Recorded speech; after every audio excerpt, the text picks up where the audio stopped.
2栋1，城西路发生严重交通事故，请通知事故组迅速赶到现场。over。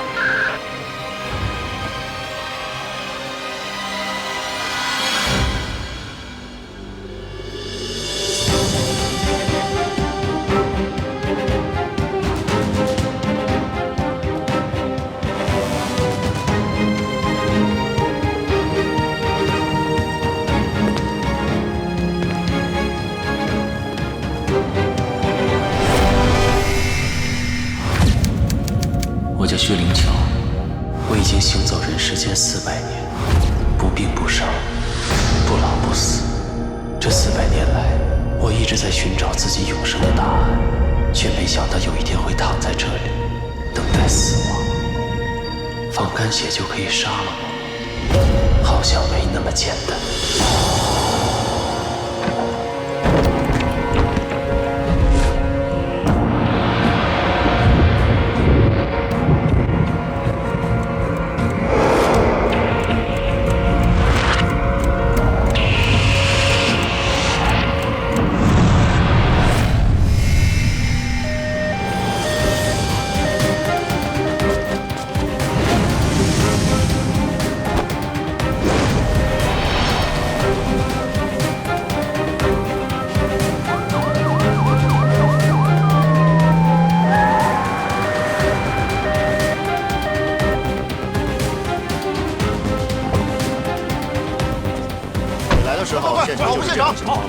对啊，我们来的时候那辆车已经撞了。快过来！你看这烟冒的，快！小芝，然后快过来！那女的就在那。小芝，你坚持住！我现场就看这辆车。来，我再确认一遍，当时已经是这种情况了。走啊，对啊，马上到医院了。对不起，是我来晚了，是我来晚了。来，赶快去封锁现场！快！小芝，坚持住，小心点。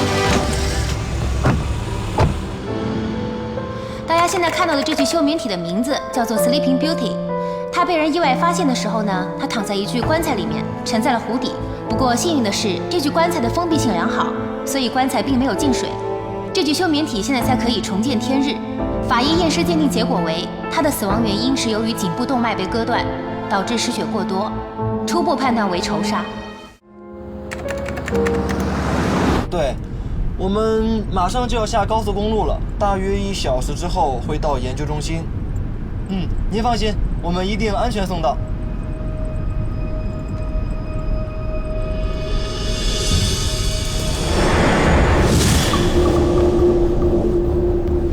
这东西真晦气。白乐手啊，这东西很邪门的。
一定要找出这个凶手。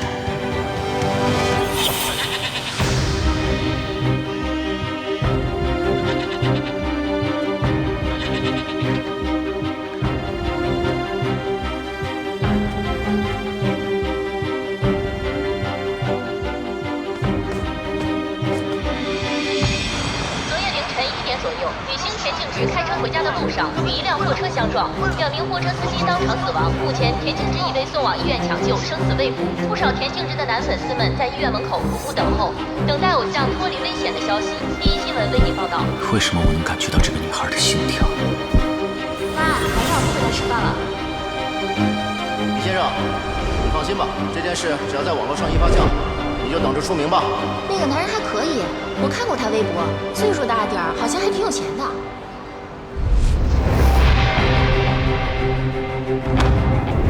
100年，只用了100年，这个世界就把我变成了一个彻头彻尾的陌生人。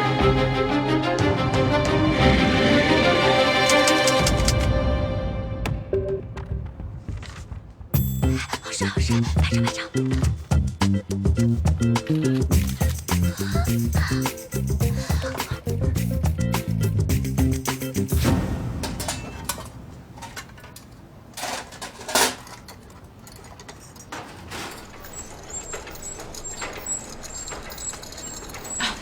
等一下，田小姐，粉擦太厚了。还有，昨晚周3必须得办出院手续了，好好休息。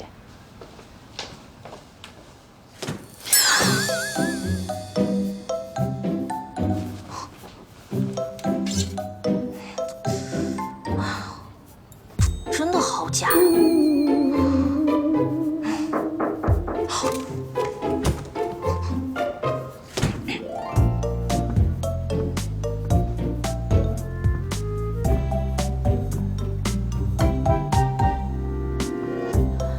睡觉还化个死人妆啊？别装了！都说了，让你拿张轩轩代言的那款粉底，我代言的那款粉底，这化妆师都拿来给死人化妆呢。张轩轩代言的粉底，我用了，贵的就是好。你看看，肤色漂亮吧？漂亮。导演一看到你，一定哭着跪下来求你去演女1号。那是，你到底为什么装睡？刚刚护士还让我出院呢。你在这住了1个月还不够啊？你的粉丝在外面守了你1个月了，明明身上连个指甲大的伤口都没有，亲朋好友你都一概不见。难道你是想把这房间当龟壳，打算缩一辈子吗？别说那么难听嘛。虽然我很幸运地躲过了这一劫，但是那2个卡车司机可是都死了。从车祸现场的照片来看，我至少得住3个月以上的院才像话吧。而且他们都误以为我伤情严重，所以才没有翻我被拒婚的旧账呀。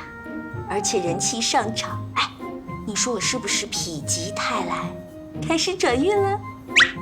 人家做胎梦啊，都是什么彩云明月入怀，什么麒麟呐，什么凤凰啊，轮到我，呵，好大一艘草船，上面插满了箭，一下子就撞进了我的肚子。生你的时候电闪雷鸣，你还是脐带绕颈生出来的，生出来就没有呼吸，抢救了2分钟才活过来。我告诉你啊，被阎王老爷摸过的小孩天生带衰，你就别指望着转运这件事儿了。哦，好了，这些事情从小到大你都给我讲过8000遍了。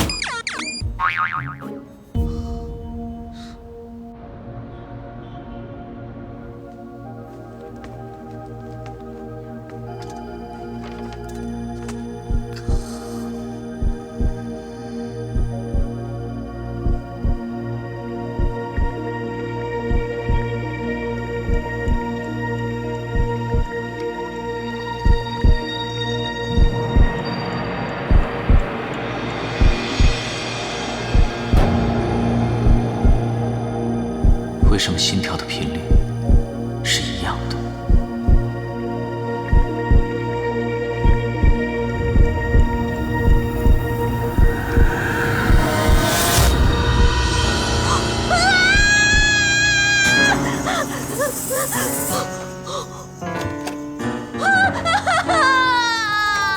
田小姐，你冷静一下，是做噩梦了吗？有人，我床前有个男人在那。检查一下房间。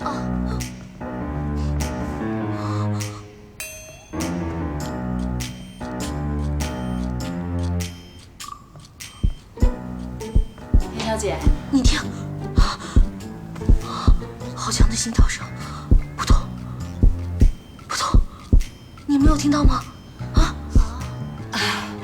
听到了，田小姐，这是你的幻觉，请周3啊务必要去办理出院手续啊。护士长，你以为我是不愿意出院，所以才跟你恶作剧吗？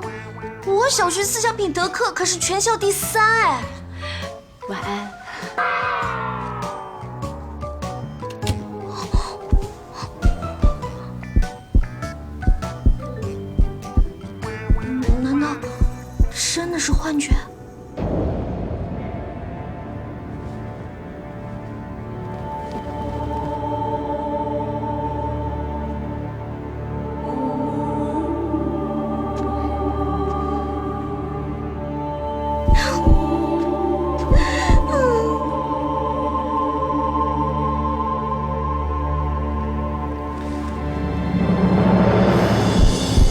现阶段来看，是个容易掌控的倒霉女人。在这个陌生的时代，也许她是唯一可以帮助我的人。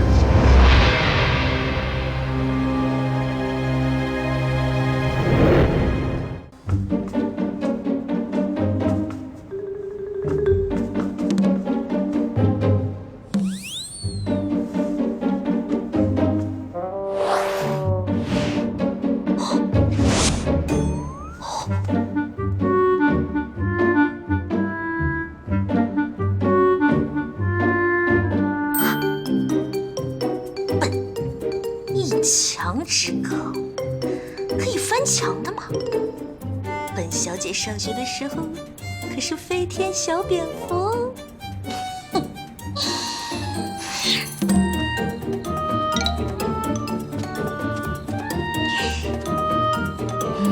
么么蛋糕我来了。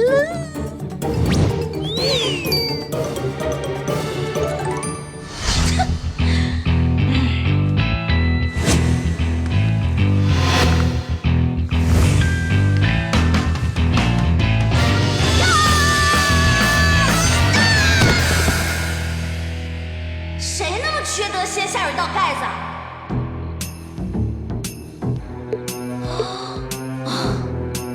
田径之，也真是够了，为了偷吃掉下水道。冷静，冷静，冷静，反正也不是第一次了。想想以前掉下水道是怎么出去的。哎呀，又来！现在幻听真是越来越严重了。有没有人呢？来人呐！救命啊！来人呐！到底有没有人呢？没人。没人，你是鬼啊！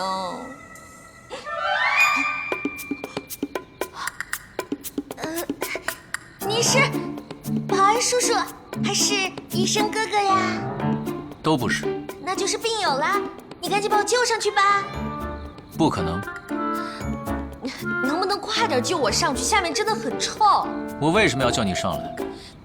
就算你是吃饱散步路过也好，大家出门在外路见不平一声吼。如果你不愿意救我上去的话，你就去护士站帮我吼一声，不行吗？你把我救上去，你就知道我是谁啦。我在男生当中人气还是不错的，也许你还想要我的签名呢。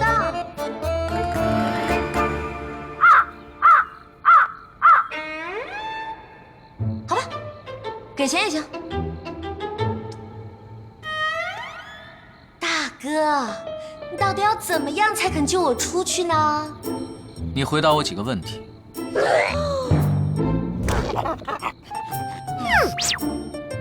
大哥，你请说。你相信有人会不老不死吗？惨了惨了，原来是精神科住院的病友，到底该怎么回答呢？相信，我相信，你说的我全都无条件相信。大哥，这个回答你满意吗？那你想不老不死吗？ Oh no！ 这又是什么鬼问题？好难回答。看来真是病得不轻啊，还想什么不老不死？你是有唐僧肉吗？不对不对，不是这个答案。精神病人不喜欢开玩笑。我想想，我仔细认真的想一想啊，不老不死，我呢，其实不会想要什么不老不死。看着家人朋友在自己面前一个个的死去，不论得到什么东西，也都会一个个失去，最后只剩自己一个人孤单单的在这个世界上，被别人当作妖怪一样。哎，大哥，你想不老不死吗？闭上眼睛。什么？闭上眼睛，数到5。5、4。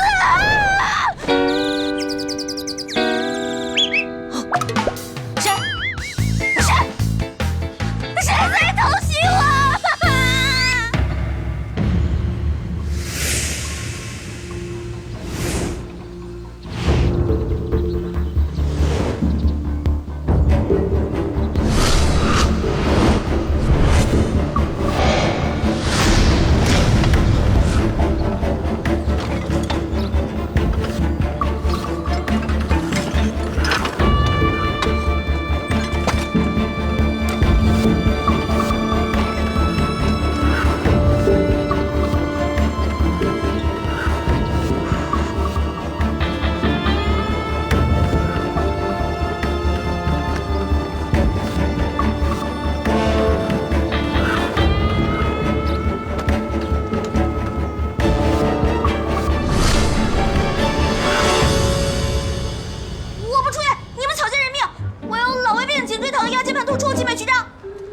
您的全身体检报告都在这里。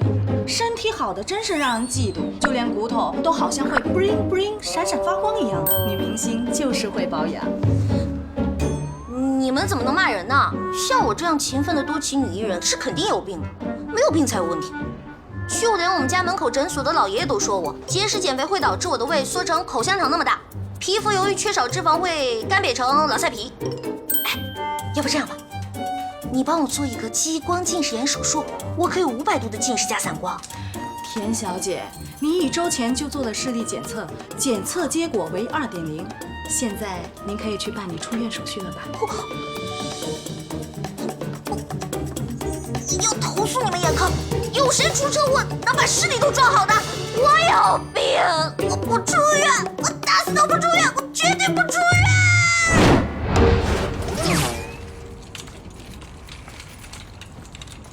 我这个样子不想被记者拍到啊！你放心，我们避开了正门和后门，走的是 VIP 秘密通道侧门。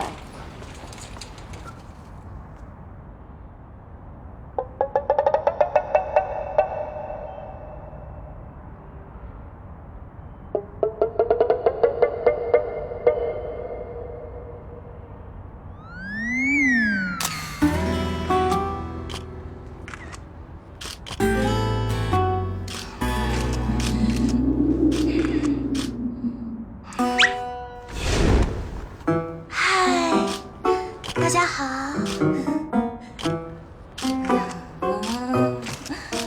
真的好秘密啊！田小姐，恭喜出院，您的状态看起来很好。请问发生车祸的时候有没有哪里受到了伤害？严重吗？我觉得是心脏吧，最近很容易心率过速，经常能听到自己的心跳声。田小姐，出车祸那天是你男友拒绝你求婚的日子，你现在还恨他吗？不，我感谢他。我也感谢这次车祸让我知道生命诚可贵，我不会把人生浪费在怨恨上，我会继续努力工作，演出好的作品，报答一直支持我的粉丝们。田小姐，当时报警的大叔说，在车祸现场有个变态粉丝趁你昏迷时强吻了你，对这件事你有什么想说的？什么？为什么没人告诉我？新闻报纸上都有写啊，是你自己不想看的。那有没有报警？那可是我的初吻呐！哼，你交了7个男朋友，还保留着初吻呢？我那叫有原则，好不好？交往满3个月牵手，交往满6个月接吻。如果一个男人连6个月都撑不住的话，我要他干嘛？才不要像你那样未婚先孕，还被外婆赶出门，断绝关系。切！你是哪个年代穿越来的奇葩呀？妹妹做得对。要记住，配种期男人为了达到交配的目的，一定不惜任何代价的。说谎。看吧，这老男人积累了1辈子的经验，我生下来就懂。妹妹，你是不是要去洗柚子水啊？哎呀，这么大的车祸，我连根骨头都没有断，泡什么柚子水？这只能证明阎王老爷不想收你，不能证明你不倒霉。不倒霉你会被拒婚，不倒霉你会出车祸，不倒霉你会被变态强吻。我为什么不失忆？我为什么不失忆呀？因为失忆是女1号的标准配备，你是国民女2。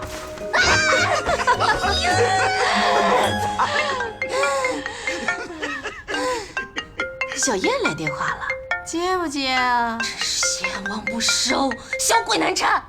我泡柚子水去了。这就对了。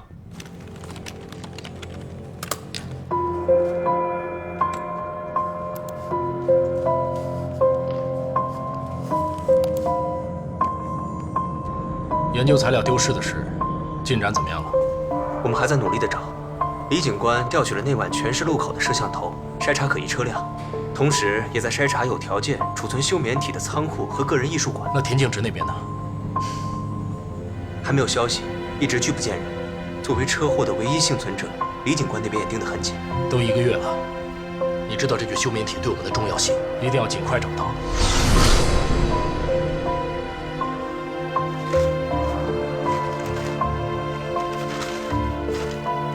他们为什么要研究我？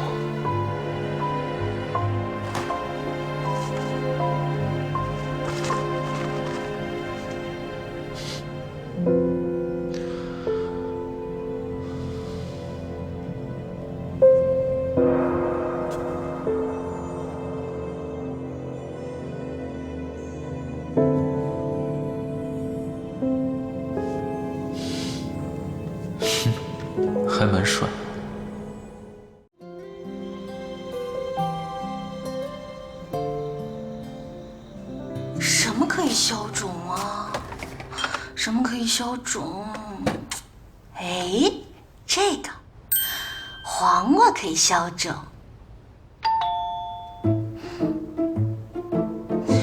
李彦之，这天堂有路你不走，地狱无门你还敢来？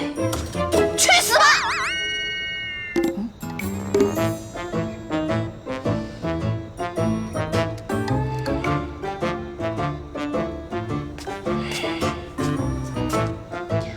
乖，别闹了，姐姐明天给你买块新电池吃，好不好？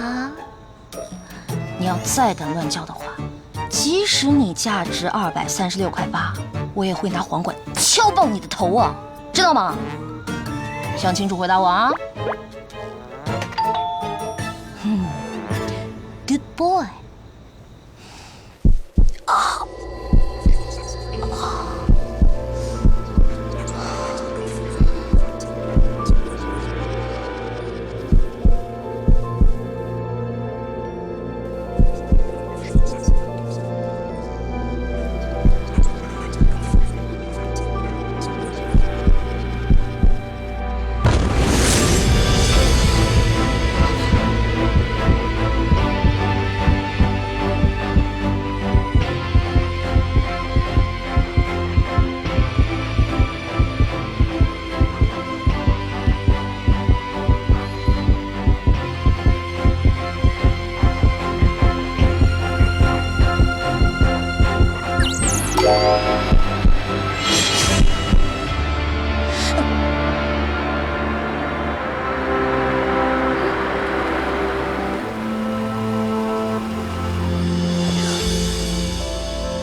哎，看什么呢？我刚才看见那里有一个仙品级的帅哥，跟我四目相对，然后被你车灯一闪就没了。你这么说，我能不能自动解读为你对我余情未了啊？啊？叶先生前来找3年前劈腿分手的前女友，有何贵干啊？我没有劈腿。你现在劈叉的跟我没有关系。你到底来干嘛呀？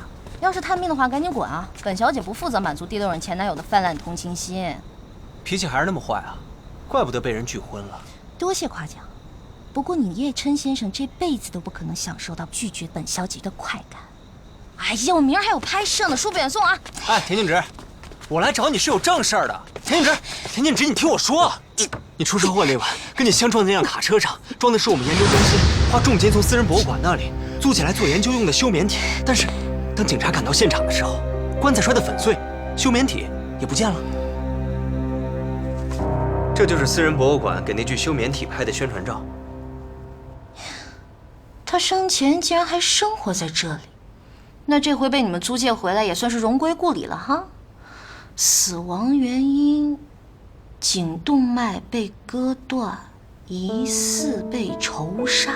我听警察说，你受到撞击的时候，直接就晕过去了，但是从车里被甩出来的时候，是直接落在了车窗的碎片上。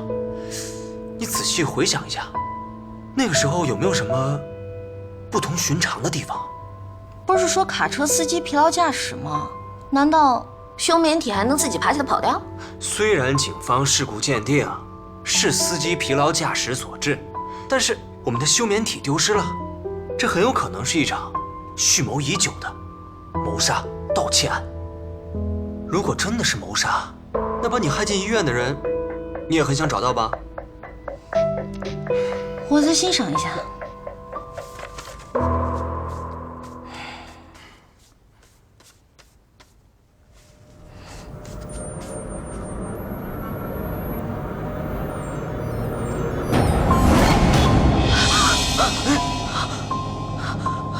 太吓人了！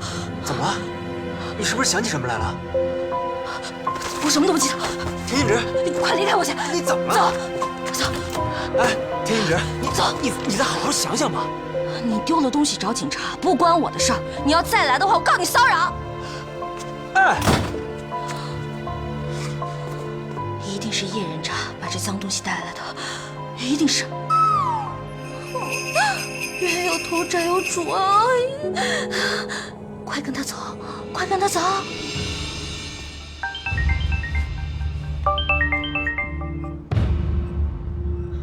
我刚从田景之家里出来，我担心他会有什么危险。李警官，你能给他申请保护吗？他可是车祸的唯一幸存者，除非他自己申请保护，否则我无法申请。不过叶先生，你是不是反应过度啊？女人对待劈腿分手的前男友态度不好很正常，没打断你的鼻子，你已经很走运了。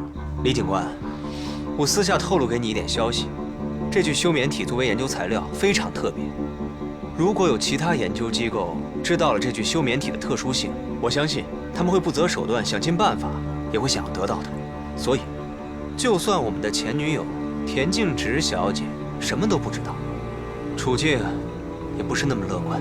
别把我跟你相提并论，小芝对我来说很重要，我会去调查清楚的。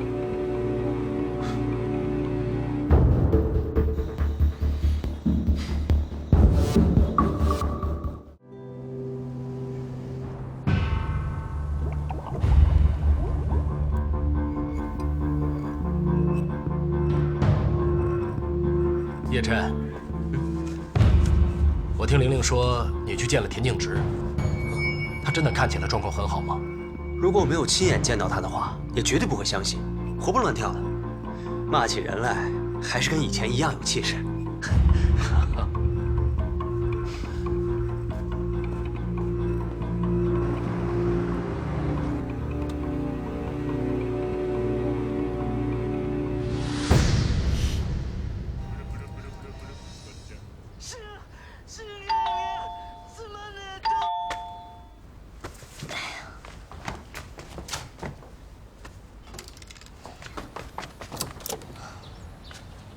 蛋炒饭，25。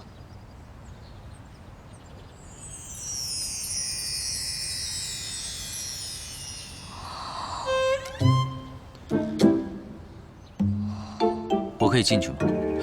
不可以。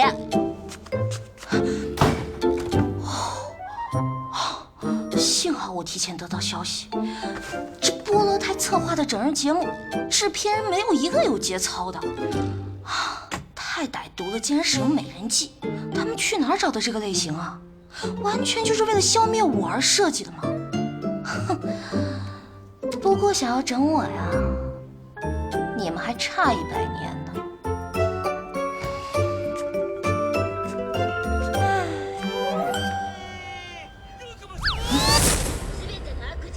海贼王挺好看的。我觉得也挺好看的。我说了不可以进来的。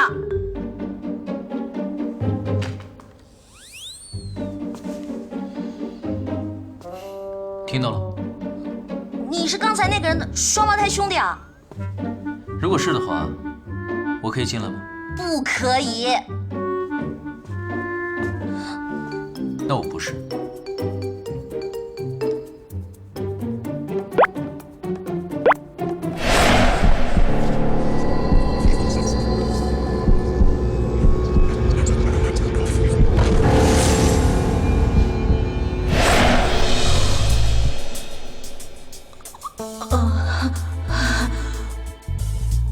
我们家门口那家咖啡还不错，我去给你买一杯啊。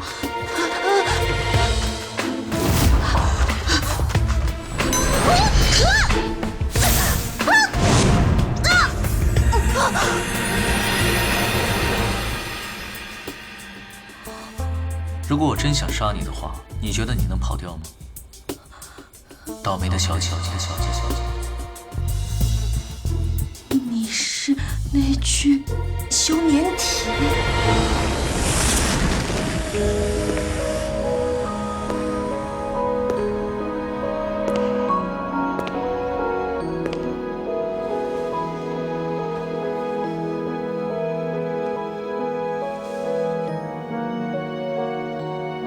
这位小姐，虽然是你救了我，但我真的不知道该不该救你。这对于我们2个未必是好事。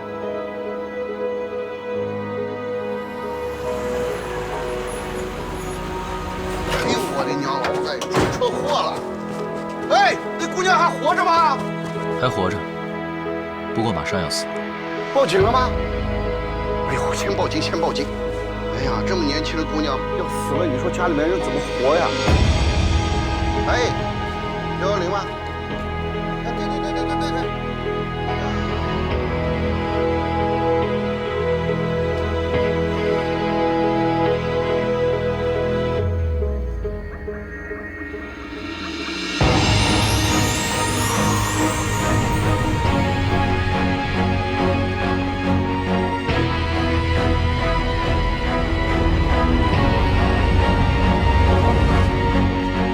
哎，你个畜生！你放开那姑娘！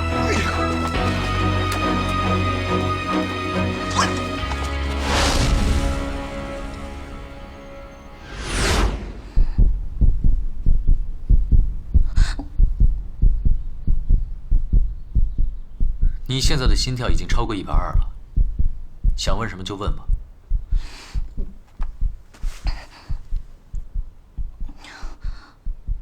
你会飞吗？你是什么东西啊？你可以当我吃了恶魔果实。那就等你当上海贼王了再来找我。那就来不及了。你能帮我吗？我需要一个住的地方。可我们家住了很多人，没地方住的。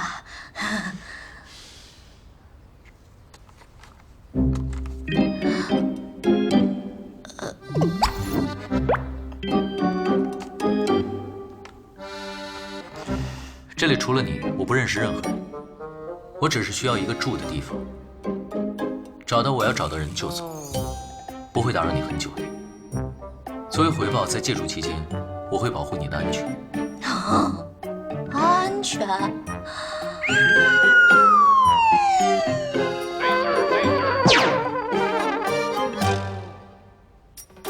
你的样子看起来真的是够倒霉的。我可不想你莫名其妙的被车撞死，又或者半夜无聊掉进下水道，摔死什么的。我是因为你的血才苏醒的，你若出事，说不定我也会有麻烦。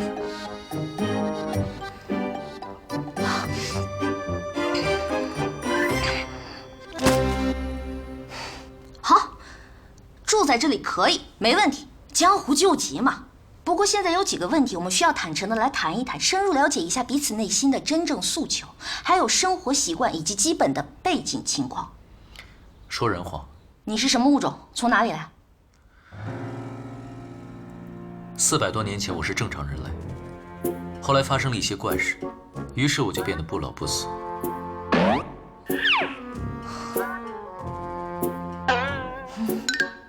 几百年来，我一直在努力寻找答案。没想到，前些天我找到了一些资料，是关于端粒和端粒酶的。或许我长生的秘密就在其中。人类衰老是一项复杂的研究，跟你说你也不明白。简单的说，我的情况可能是某种基因突变。你相信会有人不老不死吗？哦，惨了惨了，原来是精神科住院的病友。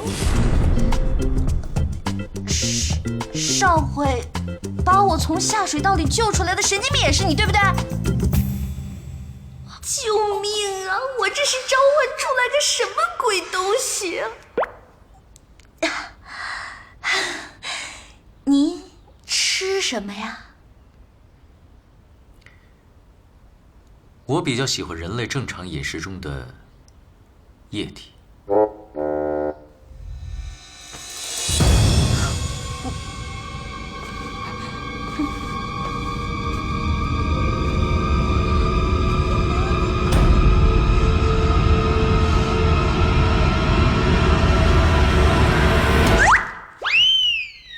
比如说这个，你最喜欢的奶茶。您确定？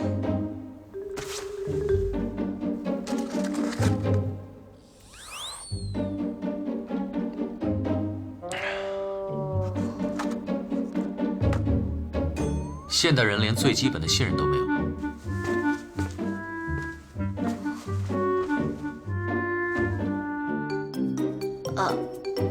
你刚说是我的血把你救活的，那你是不是该喊我妈妈？如果说你没有献过血的话，至少也见过吧？没有知识也得有常识吧？哎，那你刚才还说后来遇到了一些奇怪的事情，是什么事情啊？哎，停！千万不要说，知道的越少越安全。哎，我什么都没听到，我什么都没听到。老板，我查了一下他在医院的医疗记录，全部都是疗养，根本就没有治疗项目。果然呐。另外，这个叫薛灵桥的人，果然如您所料，几天前去黑市索过证件。不过，您是怎么知道他去黑市索的证件？我只是在做一个大胆的推测。一个人想要在现代社会生活下去，就需要一个合理的身份。而这个人很聪明，又很骄傲，一定不会丢弃自己的性命。他居然没有死。薛灵桥除了去图书馆，有没有见过其他的人？没发现他在找人，这是薛灵桥近期翻阅的所有书的书单，还有搜索的上网记录。社会科学、生物科学、干细胞研究所，丢失了10几年的记忆，原来是忘了我了。这一次，我绝不会失手。喂，好，我知道了。老板，刚收到消息，薛灵桥去了天津之家。天津之，你住这一间，平时没有我的允许，不可以去我的房间。好啊，再给我一台笔记本电脑，最好是苹果的。你在博物馆里面躺了那么久，这才苏醒1个多月，你什么时候学会用电脑的？1个月已经足够我学会现代社会的生存技能了。从旧报纸上得到这100年的发展信息，说不定比你这28年学到的还要多。是，您是不老的妖怪，我当然不能比了。不过，你妈有没有教你不可以随便透露女人年龄啊？第一，我是人类，只是有些特殊。第二，我的母亲大人已经去世了几百年了。说的怪吓人的。对了，你可是研究中心花了大价钱租借回来的休眠体，而你明明是自己苏醒跑了，有2个蠢蛋还以为你是被偷了，在到处找你。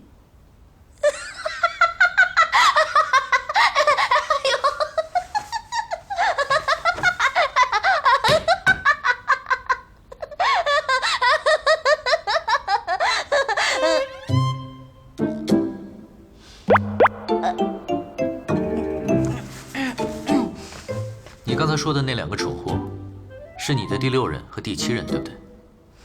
真是个八婆的妖怪，这都知道。难道我已经红到你们妖怪界了？我说了，我是人。你这样招呼都不打一声就跑掉，真的很不地道哎！哎，叶人渣这次真是损失惨重啊！那还不是因为你的血让我活过来的？你就当是迟来的分手费，是这么说吧？谁的分手费会自己长腿跑到别人家来？你的。自辩。哦，对了，我知道你神出鬼没的，不过不要再像以前一样，突然出现在我的床头，或者突然从路灯下消失，我会被你吓死的。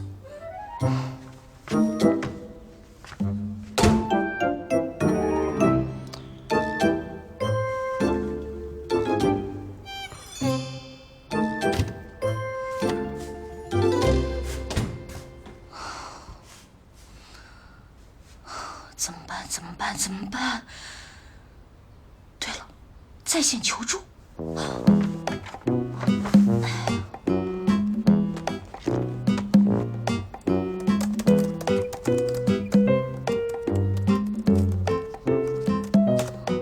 有了，阳光，但他好像不是怕阳光的那一挂。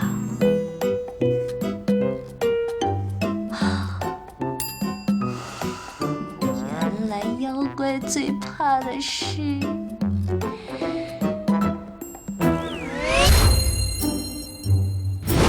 Round 1。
电脑都装有木马软件，也不知道是哪个学生闲的吃饱没事干。我觉得是黑客干的，你还不知道吧？图书馆的监控系统也被入侵了，说不定是同一个人干的。啊？你是说有一个变态偷窥狂在监视图书馆啊？哎，谁知道呢？赶紧修吧。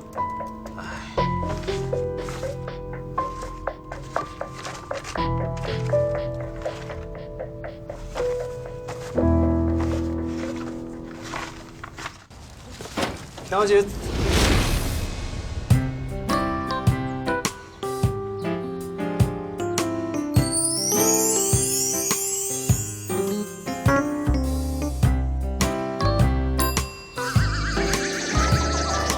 你是谁？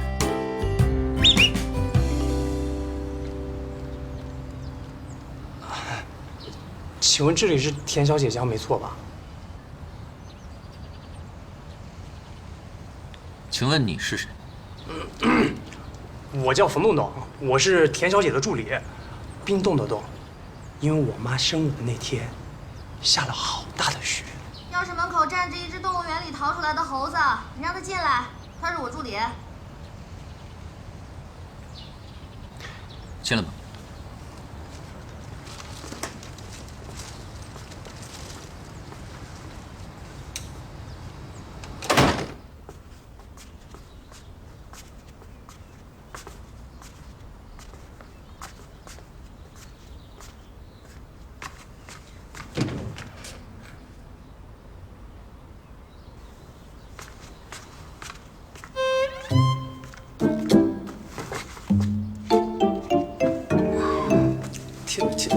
田小姐，你昨晚没睡好吗？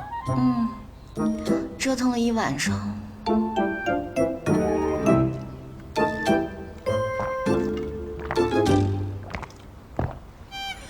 一晚上？不愧是田小姐，能找到这样身材好又帅的猛男。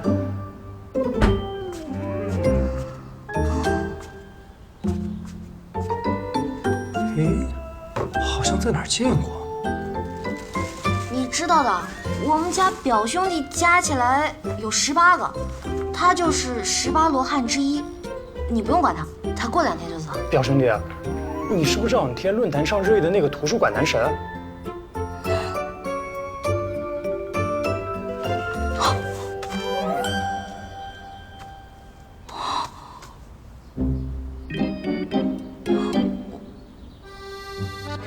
还真是。哎，我说你能不能低调点？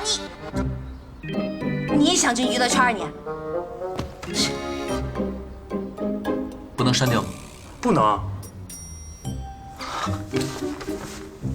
用我无敌的黑客技术，其实也是可以的。只不过，原图还在网友手上，他们还可以再发。你是黑客？一点点了。不过，如果表兄弟有任何电脑方面的问题，东东都可以随时候命的。谢谢。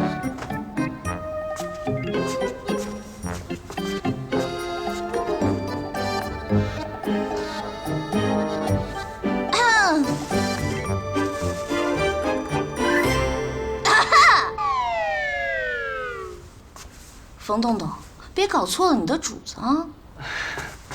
田小姐，今天上午10点是角色的拍摄，下午4点是传说中屋子的试镜。这个角色最大的特点就是漂亮，导演说了，非你不可啊！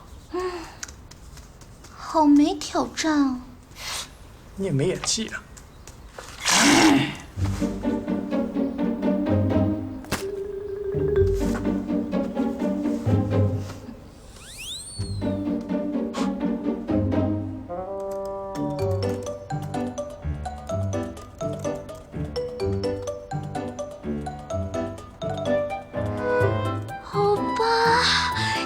好帅呢！哎呀，这是哪里的图书馆？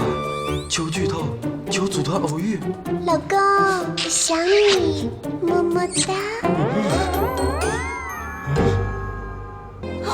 不要过来！你走开！不要杀我！救命啊！救命啊！不要过来！救命！不要杀我！救命啊！不要杀我！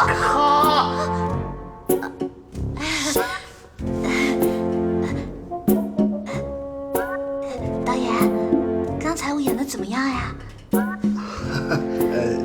挺好的，挺好的。回家等通知。啊，真的呀！谢谢导演啊，辛苦了。谢谢导演，拜拜。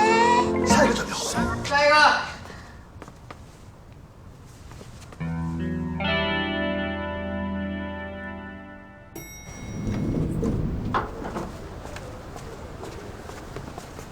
田小姐，事情怎么样？你受伤了？假血。不过冯助理，你给我解释一下，为什么一个非我莫属的女2号，导演喊了100多个人来试镜啊？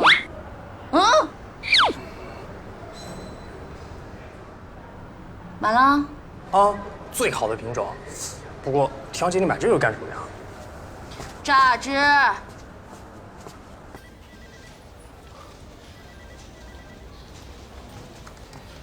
小云哥，小芝姐的住院档案拿来了。辛苦了。那个护士长啊，可真是厉害，就只对你笑啊笑啊，可是没有搜查证，一点都不肯配合警察办案。科长也真是的，一个搜查证都要搞这么清。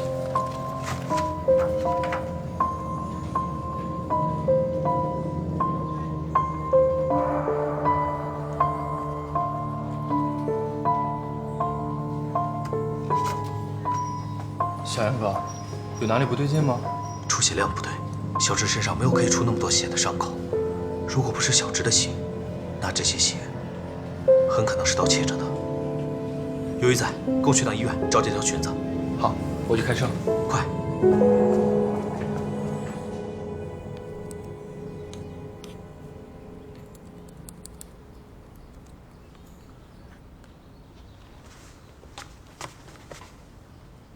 表兄弟，你要买相机啊？我可以帮忙推荐的。我叫薛灵桥。好的，大乔哥，以后大乔哥有什么需要洞洞帮忙的地方，千万不要跟我客气。表兄弟，最近怎么不去图书馆了？大乔哥当然不能再去呢，你都不知道有多少粉丝在图书馆等着他呢。这还仅仅只是几张照片的影响力。要是我们大乔哥真的进入了演艺圈，说不定比田小姐你还要红呢。冯洞洞，我告诉你，我可是凭借实力打败了100多个竞争者，才得到了传说中屋子的女2号。可是啊，我怎么听说，全都是因为张轩轩小姐向导演力荐你，你才有机会。再给我说一遍！大乔哥救我！弄不死你呢我！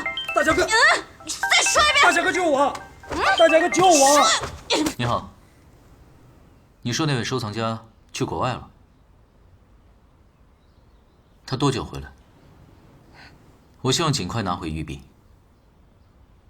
好。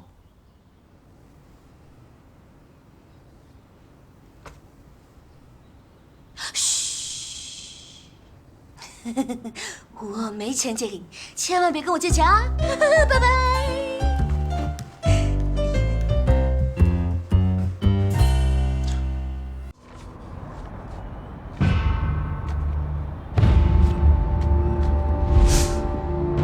出血量不对，这条裙子呢？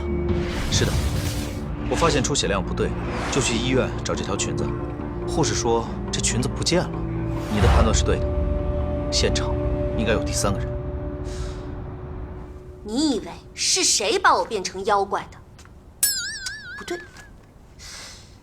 你以为是谁把我变成妖怪的？不对。你以为是谁把我变成妖怪的？还是不对。你以为是谁把我变成妖怪的？哎，你觉得哪种好？都不好。请你尊重一个敬业的女演员的表演艺术，好不好？你们演员入行没有门槛的吗？你以为我真没演技啊？我无法反驳，那是因为我的素养与谦虚。演戏谁不会啊？戏？No。怎么样？有没有被我出神入化的演技给惊呆了？你开心就好。什么态度？你这是？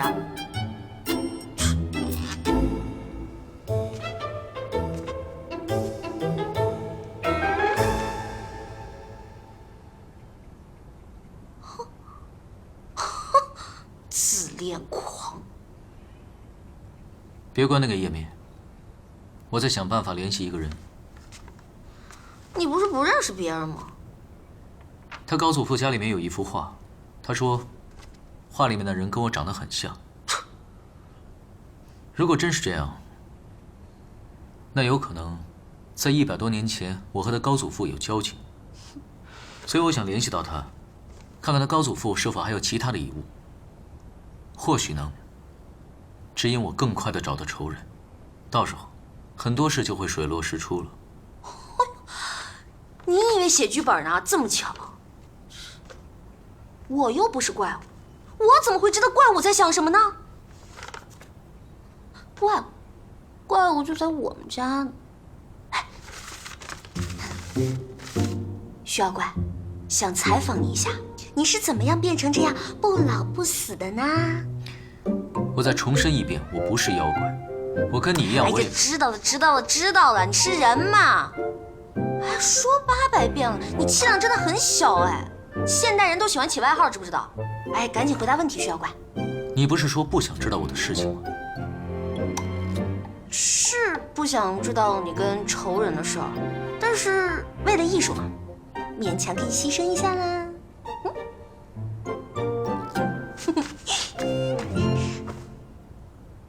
来吧，准备好了。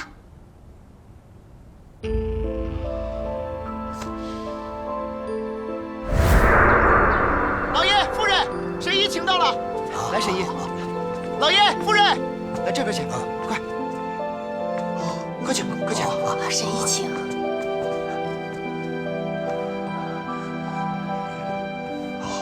犬子半月前上山打猎时被云豹咬伤，老农说伤口每日换药不沾水，静养即可。可犬子几日前突发高热，一直不退，这伤口开始变黑、腐烂。哎呀，这城中叫得上名号的郎中都请过了，可是犬子始终昏迷不醒，不见起色呀。您快给瞧瞧吧。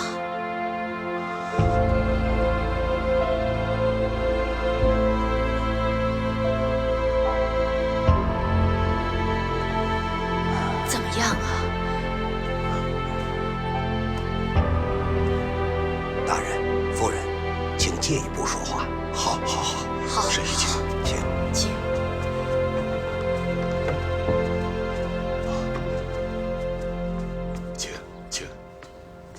薛大人把其他郎中开的方子拿来我看看。好，小四，哎，快。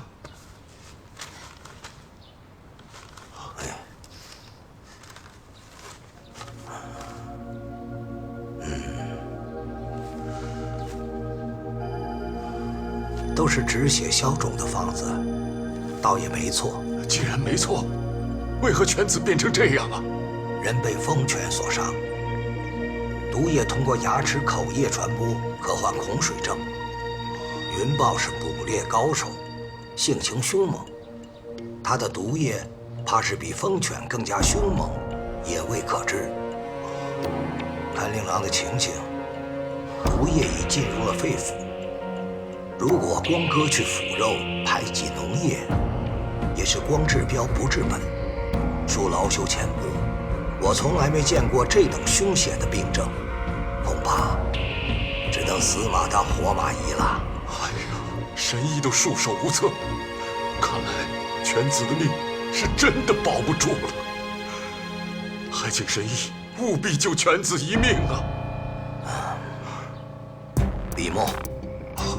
快！是。沈姨。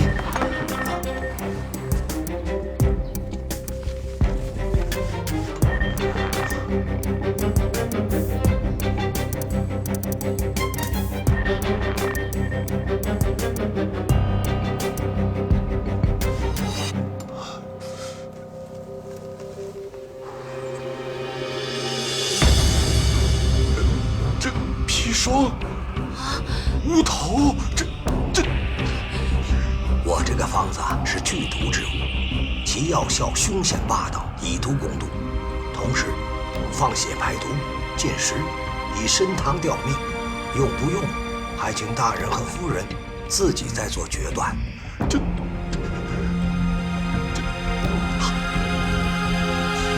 哎呀，好吧，快去抓药。是，老爷，快！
给老爷请安。哎呀，又放了这么多血，人怎么能撑得住啊？神医说前3日都放半陶罐，之后就是每3日1次。刚刚公子腹痛难忍，疼醒了1次，又疼昏了过去。哎呀，好，走。是。神医啊，血乃人体之根本，这样还能活吗？这撑过这3日，命能保住，血总能补回来。大人放心，连公子命大福大，定能撑过这一关。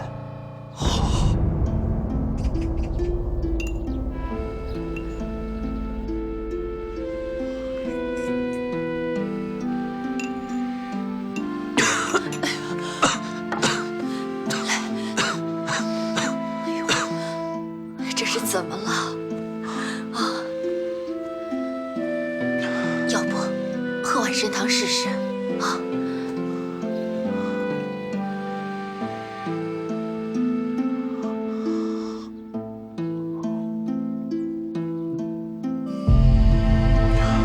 怎么样？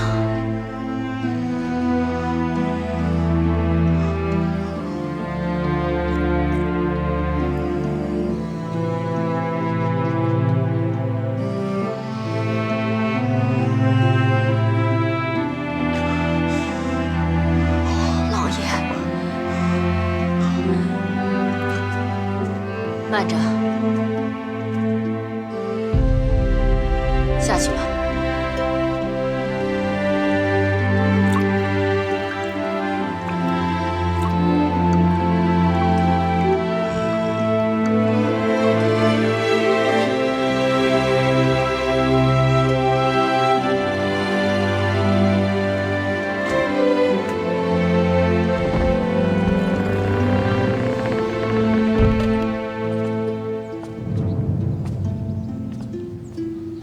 哎，你看那个不是薛公子吗？是啊。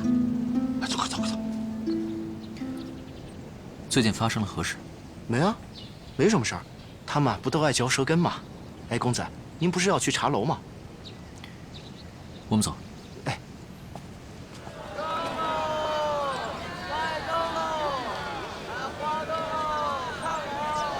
他怎么没死啊？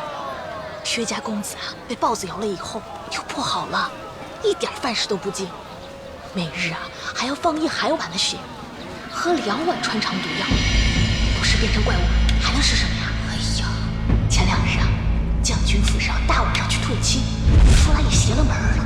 公子有什么吩咐？将军府来退亲了是吧？公子，您这是听谁说的？他们刚才说的你没听到吗？公子，您就别拿小的寻开心了，隔那么老远，周边乱糟糟的，能听到什么呀？您听错了。我邻居家的外甥女在薛府做丫鬟，也是这么说的。哎呦，真是！薛兄，哎，你叫他做什么？全城的人都知道了，薛公子啊变成一个靠喝毒药过活的怪物，你怎么还敢招惹他？听说前几日将军府家的小姐刚退了薛家的婚，咱们哥几个之前个个都不如他，如今啊正是咱们找回面子的时候了。哎，他怎么走了？哎，薛兄，乔儿，母亲，您怎么来了？娘就是觉得有点闷，想跟你聊聊天儿。儿子知道母亲要问什么，不过美人丫头送过来又拿走的饭食，母亲不都亲自看过了吗？虽说普通的饭菜吃不下，但是儿子眼下只要喝着参汤还有菜汁，也可以好好的活着。婚退就退了，反正这也是一门没有见过面的娃娃亲，外面的人想说什么随他们说去。外面的人怎么说，娘都不在乎。娘就是让你快点好起来，还是让沈姨再想想办法吧。啊，夫人，公子，沈姨来了。沈姨，快请坐。夫人好，公子好。沈姨，请坐。今天感觉身子如何呀？我感觉一切都好。这怎么叫一切都好呢？到现在吃不下饭食，你说这么大个个子，只喝些汤汤水水，这怎么成呢？是被那些汤药伤了胃肠，慢慢调理，急不得啊！我看看，哎呀，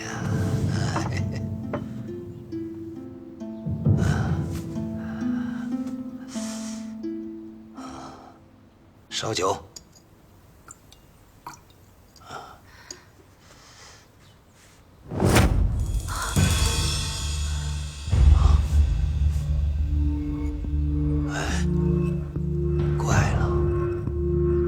3日，不可能啊！匕首，神医，不要怕。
说什么也要保住他。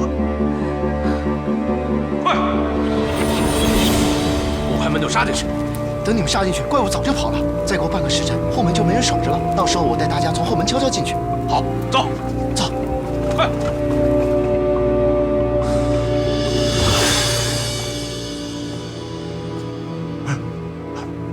乔儿，这么晚了你。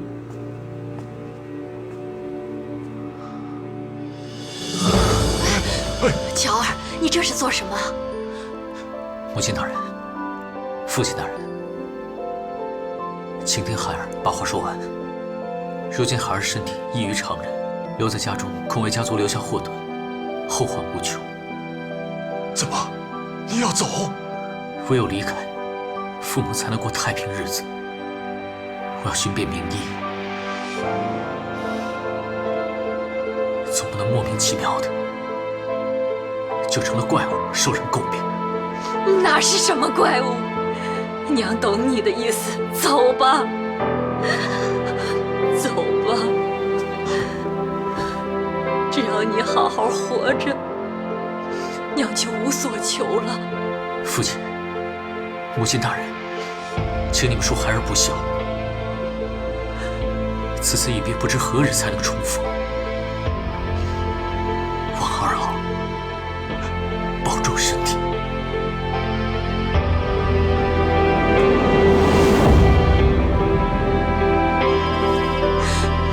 乔儿，乔儿，安心的走吧。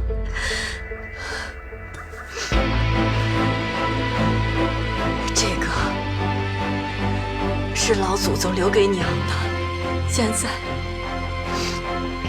替娘陪着你，啊！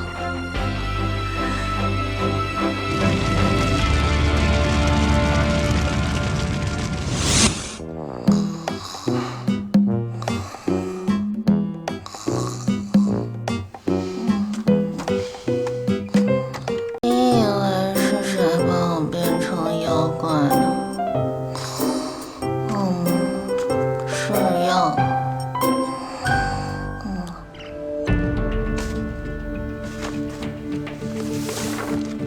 按照您的要求，画好之后特地进行了搜救处理。好，薛灵桥那边怎么样了？他已经留言说想看看这幅画。把握回复的时候，小心被怀疑。他现在失忆了，应该比我们要着急。明白。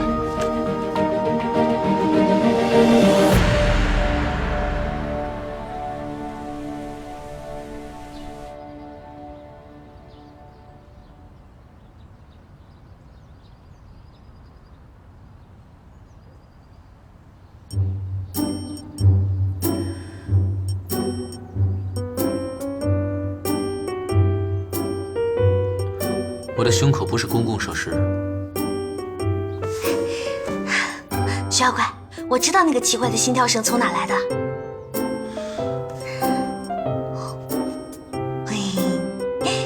这里，好像只要稍微的距离远一点，就会不安的跳个不停。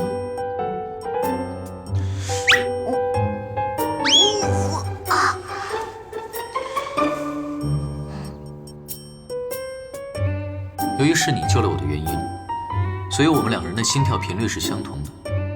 只要靠近就能感知对方的存在，太近或者太远的话，就感受不到了。你对我也这样吗？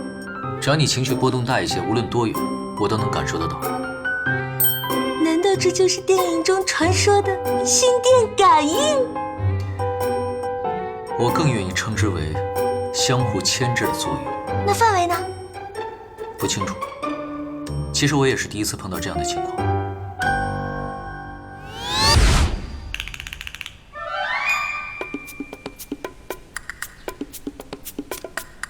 你往那边走。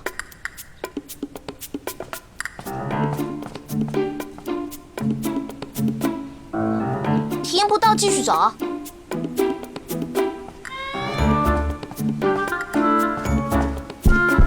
停，有了。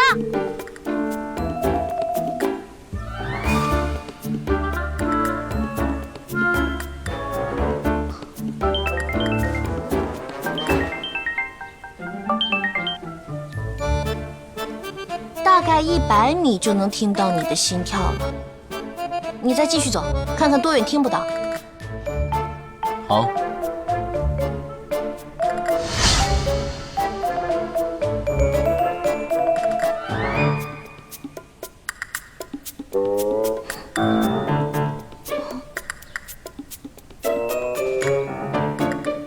大概1公里就听不到了。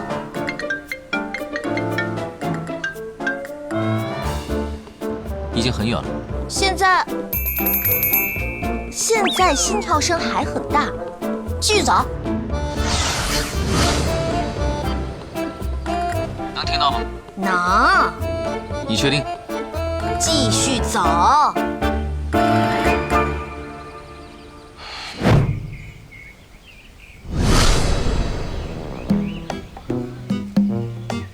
现在呢？喂，喂，能听到吗？喂，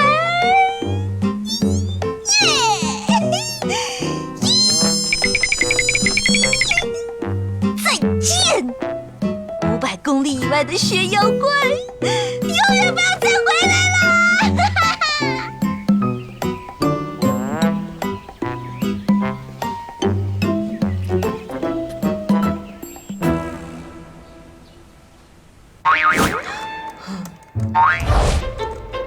回来了，你的速度也太慢了。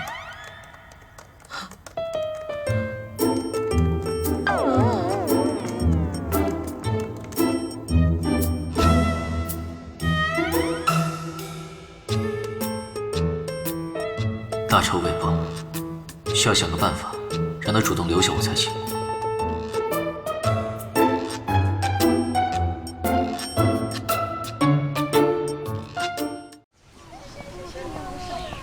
小直，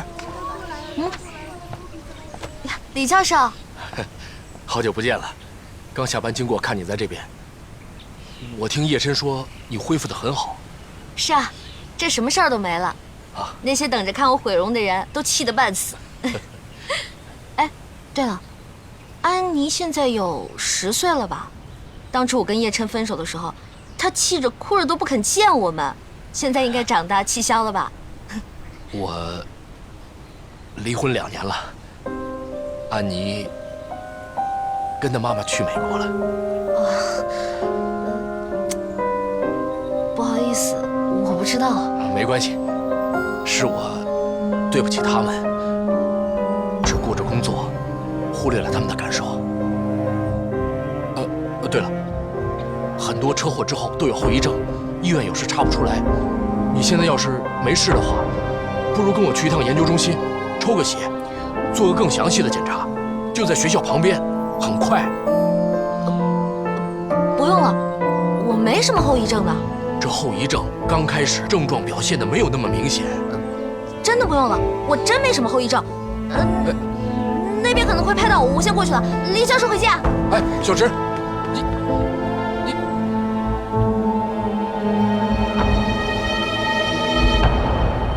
你说，我对女婿的要求那么低，那为什么小直每次都嫁不出去呀？哎呀，你也别过度悲观。我们家妹妹的桃花运不断，之前还交了7个男朋友呢。那为什么每次都是分手告终呢？以后啊，她再遇到合适的人，就不让她分手，绝对不让她分手。就像你一样，当年死皮赖脸的牢牢抓住我。老婆大人英明。所以说呀，你不要过度的保护她，只要有几亿家产的老公，让她过上普通的日子，就让她嫁。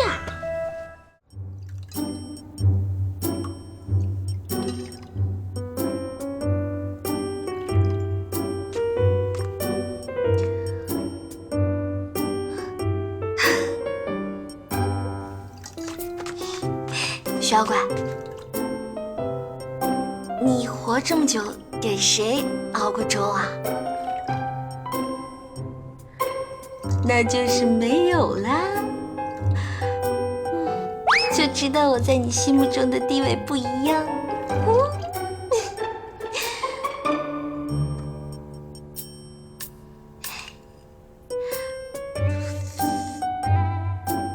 第一次做，可能不太好吃。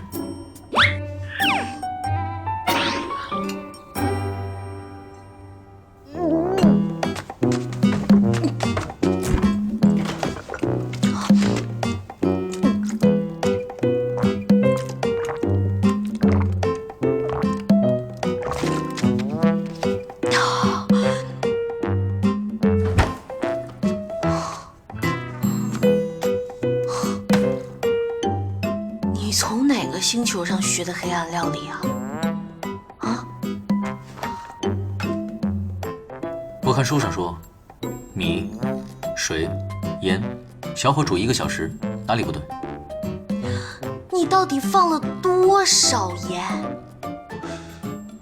书上说少许，所以比米放的少了一些。哼，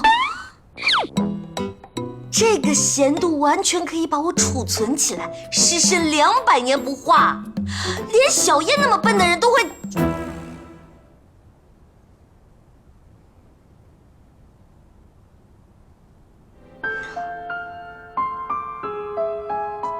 记得把碗洗了。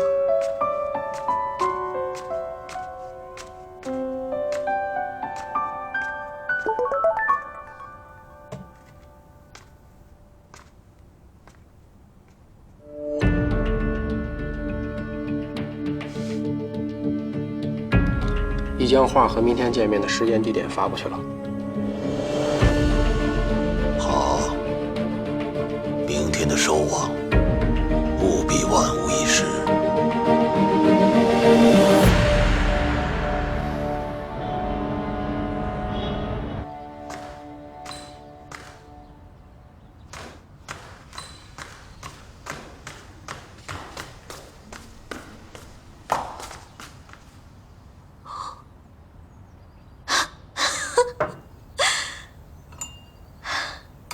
小妖怪，你是不是觉得自己特失败啊？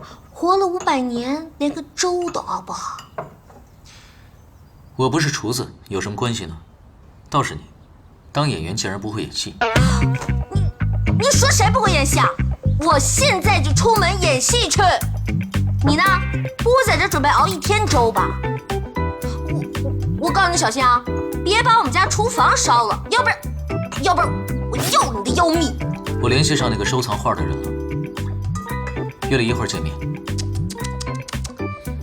失忆男主角，祝你好运。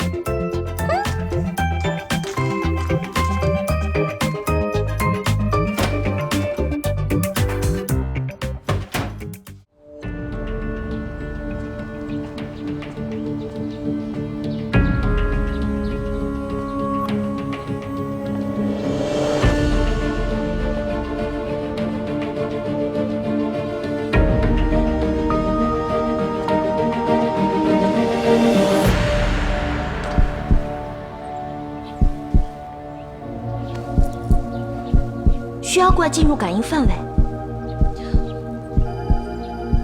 他不会是要来偷偷探班的吧？难道是想当面嘲笑我的演技？田敬之，不要怕，不要怕，你可以的，好好发挥。来了。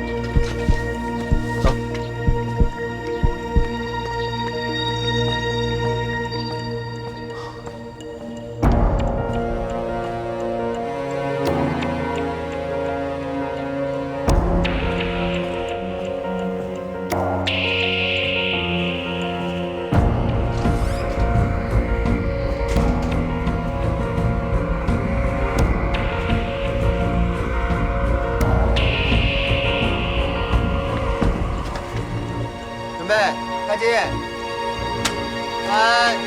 2、1，开始。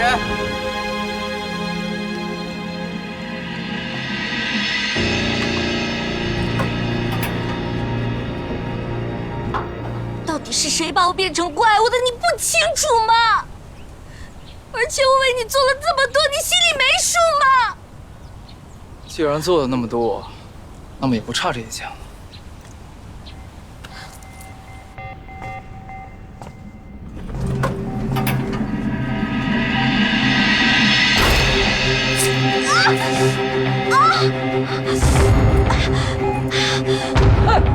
怎么是小匕首啊？怎么回事？小姐，田敬之，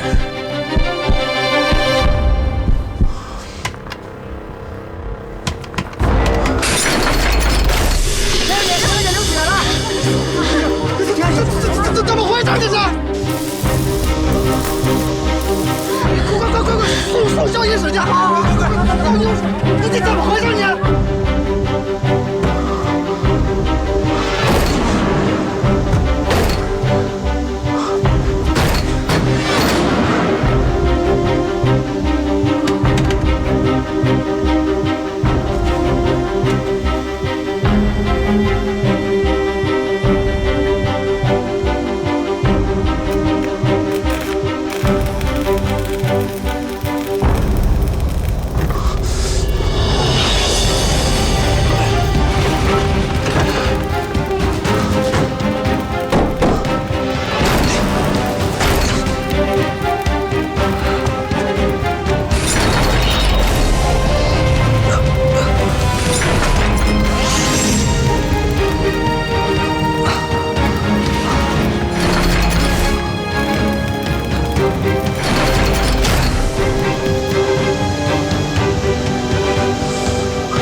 老板，这栋楼是还没有对外开放的，不会有人进出。另外，我还在外面安排了人巡逻。拉出距离，不要靠近了。这件事情越少人知道越好。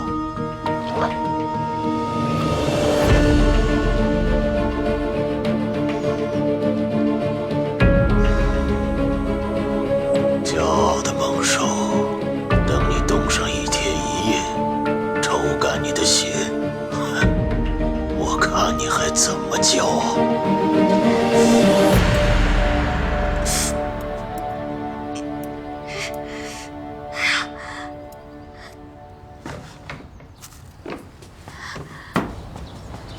我说你怎么回事？你是道具师，事先准备好的没有开封的匕首，怎么就变成真的了？这不是我准备的那把匕首，我也不知道怎么回事。你管道具，你不知道谁知道？灯光是知道，录音是知道啊！哎呀，真是有可能是变态粉丝，或者是其他跟田小姐不和的女演员做的。你这是怎么回事？导演，别再骂他了，应该真的跟他没什么关系。小芝，你的手怎么样？医生怎么说？伤口不深，只要不沾水忌口，很快就好了。只是我的戏……哎呀，没关系，我先拍其他人的，你先好好养伤。你放心，我已经报警了，警察很快就会查出来是谁做的。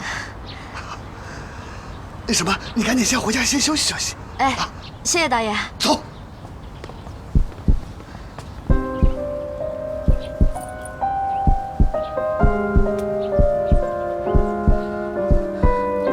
心跳怎么这么乱？虚妖怪到底在搞什么鬼啊？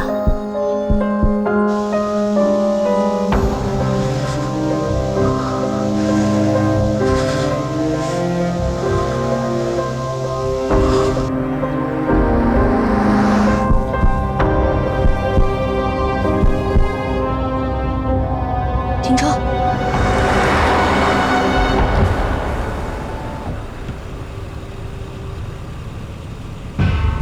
心跳声没了，难道薛妖怪在100米之内？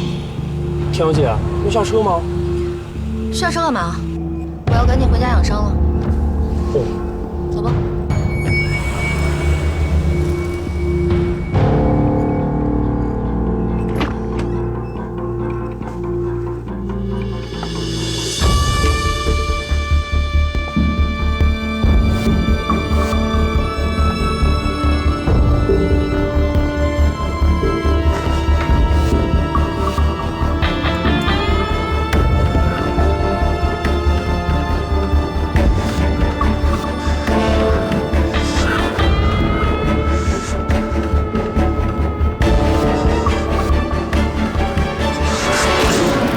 不想让我看到你的狼狈样啊，那咱们就明天见。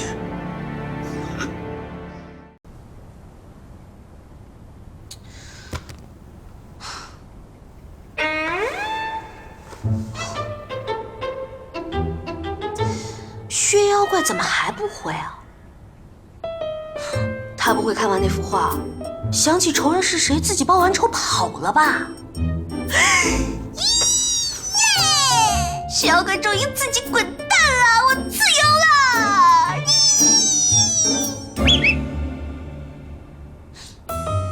薛妖怪也太没礼貌了吧！好歹走之前跟我说一声是吧？害我一个人在这瞎担心。等等，我这是在担心薛妖怪吗？呵，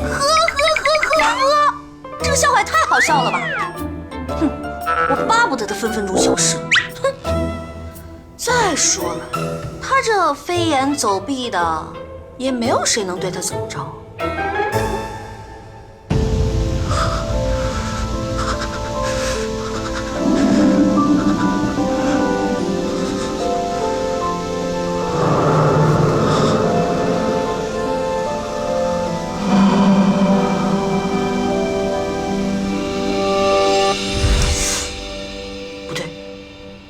薛妖怪不会上当受骗了吧？哎呀，这毕竟没有上过几天网，还是太单纯，怎么能随随便便就相信骗子的话呢？哎，这骗子也是够缺德的，欺骗一个500多岁的老人家。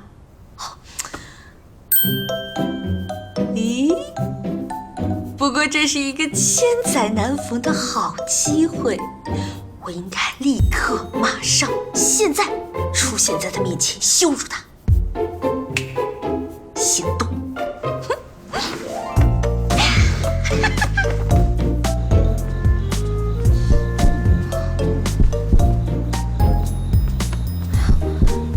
怎么一路过来，薛妖怪的心跳越来越怪了？不会真出什么事儿了吧？这田静之，你可是来看笑话的，要摆正态度。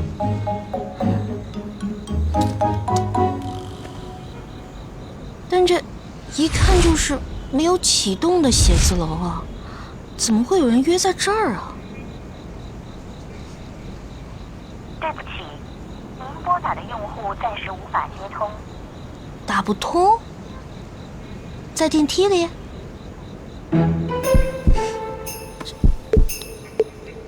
哎呀，薛妖怪不会困在电梯里了吧？不行，万一薛妖怪真的被人困住的话，周围肯定有敌军埋伏。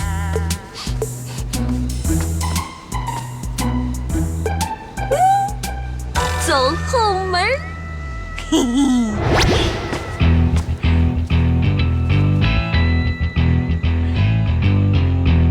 召唤飞天小蝙蝠！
就是这里了。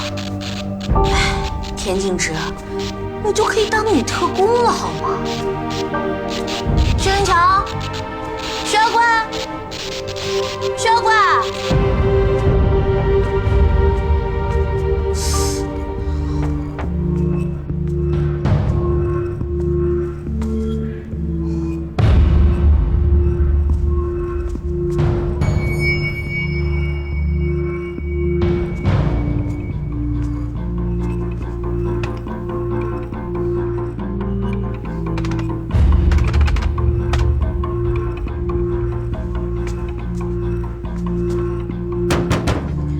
薛妖怪，薛妖怪，你在不在啊？在的话，你应一声。这阴森森，我挺害怕的。我在。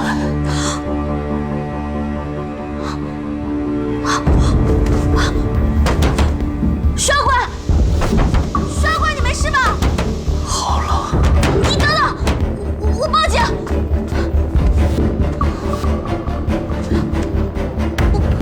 不能报警，你是妖怪。你等等我，我马上救你啊！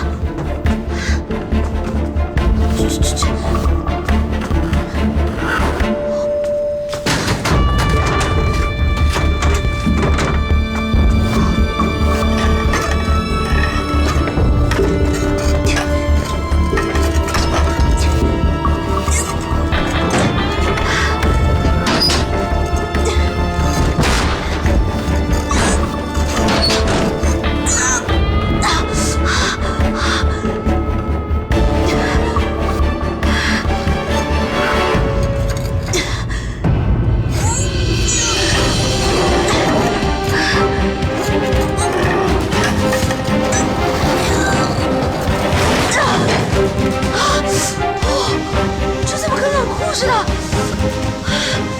薛妖怪，你到底得罪谁了？下手这么狠！哎呦，啊，我是没力气了。你不力气很大吗？你自己把他拉起来吧。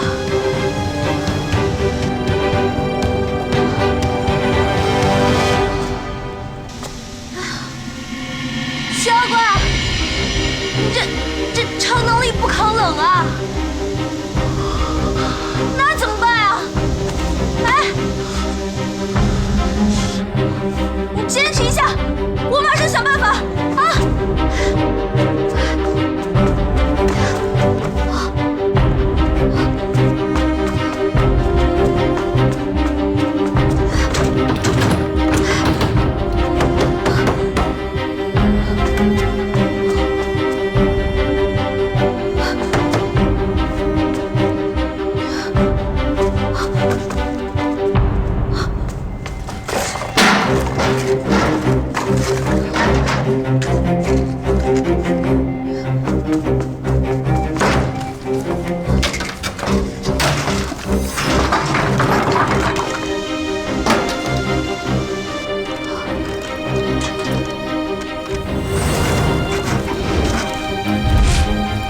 薛妖怪，千万别睡啊！这一会儿它就暖和了。对，就这样。你一会儿暖和了就有力气了。坚持会儿啊！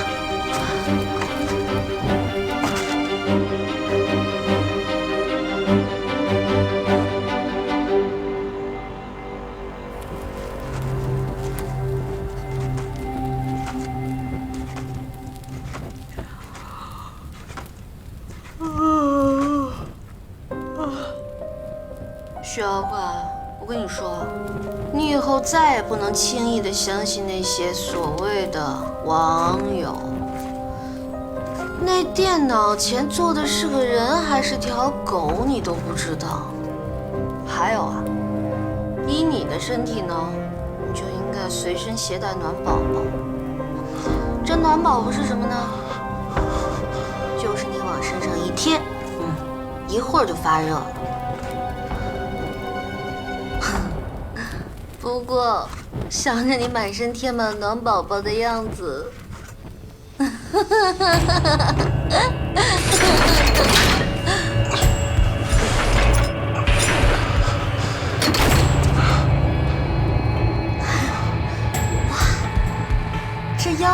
就是妖怪，恢复的果然快。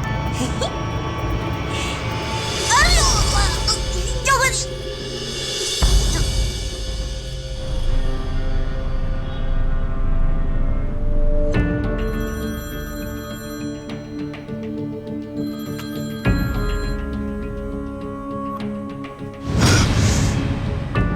你说什么？跑了？对不起，老板，我们可以再找机会啊。你以为他还会再上当吗？已经打草惊蛇了，暂时不要再随便行动。好的，我明白了。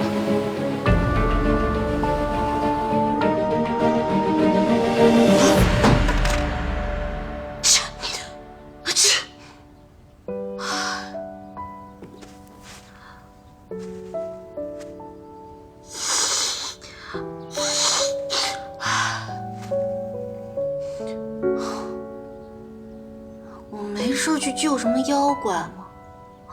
跑腿纵火还伤风受寒的，哼，是我脑子坏了才对。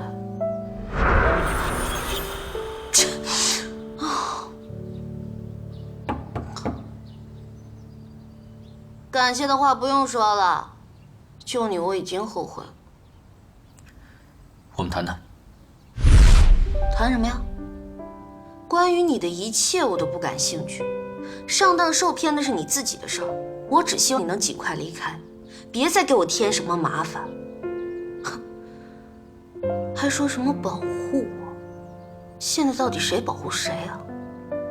哎，你们男人是不是都喜欢这样啊？随随便便许下诺言，然后转眼就忘，反正也不用坐牢，是吧？哼，现在倒好，我受伤了，感冒了，也没有办法工作了。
怎么回事？我会保护你的。我问，这个是怎么回事？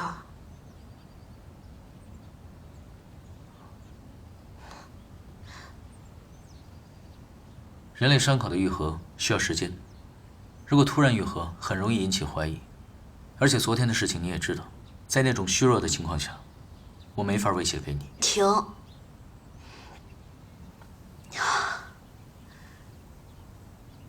我们现在来整理一下关于你的冷门知识。第一，你是地球上移动速度最快的生物，没有意义。第二，你是地球上除了鸟、蝙蝠、蚊子、苍蝇和飞机以外唯一会飞。不对，你那也算飞？不是真正的飞，是通过肺部过滤空气中的氢气，再充满体内的每一个细胞，以达到跳跃的高处和空中时间滞留的目的。而且根本不是我跳得不高，是你太重了。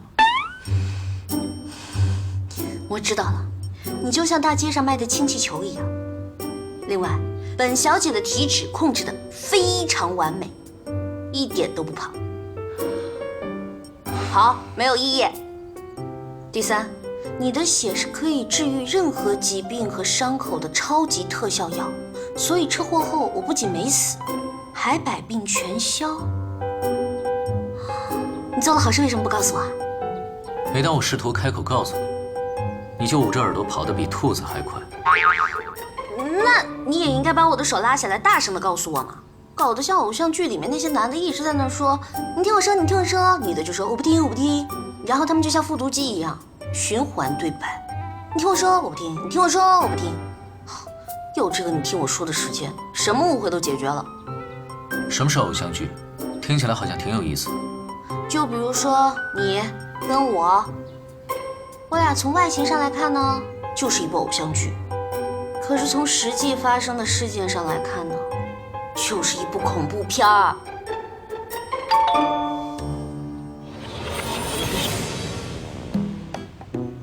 冯洞洞？不是，门口来了3个人，还有3个人在车里等。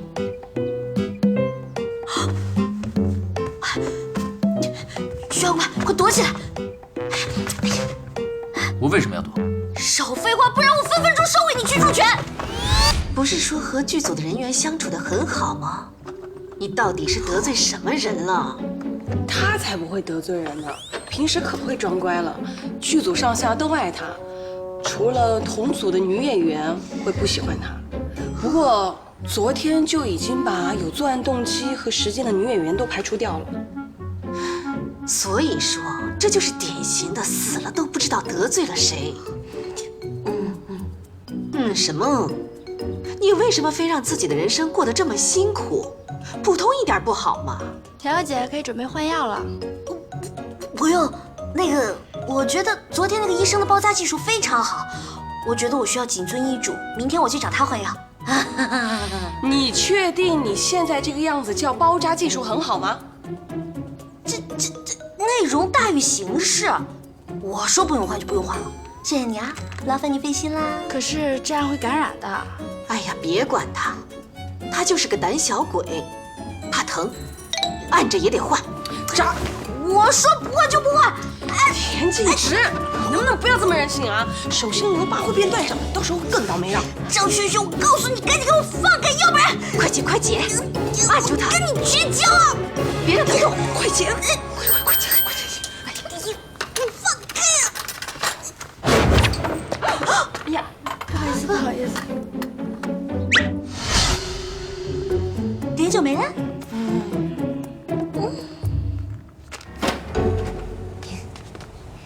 请，记得明天去换药。我明天一早就去。还有这辈子我最好的朋友，好好拍戏哦。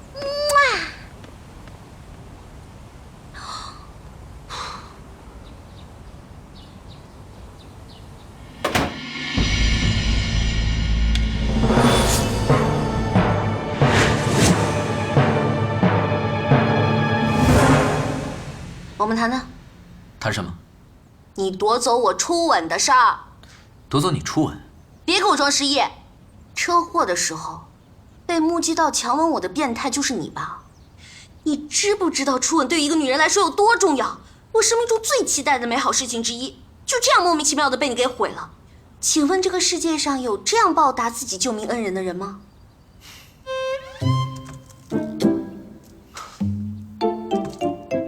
打个比方，当你喝酸奶的时候，你会不会问酸奶的意见呢？当然。你当然不会问，因为对你来说，酸奶只是食物而已，没有人会刻意去非礼食物。我之所以那么做，只是为了治愈你。你可以把我当成怪物，默认你的初吻还在。那你完全可以割破手指来救我，承认吧，你就是个表里不一、色欲熏心的混蛋。干嘛？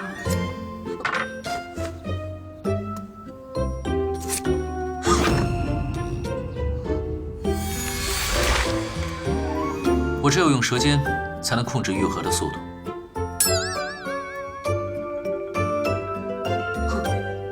太好了，这样猥琐的技术还真是变态的福音。请问这个世界上，有谁会用这样的词语来称赞自己的救命恩人？我，占了我的便宜还喝我的酸奶，还想叫我感恩？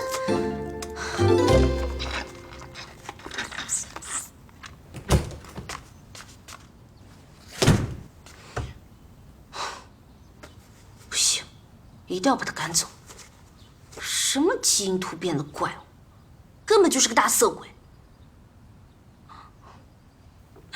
可是我又不能直接把他赶走，他那么会耍无赖，我又打不过他。啊！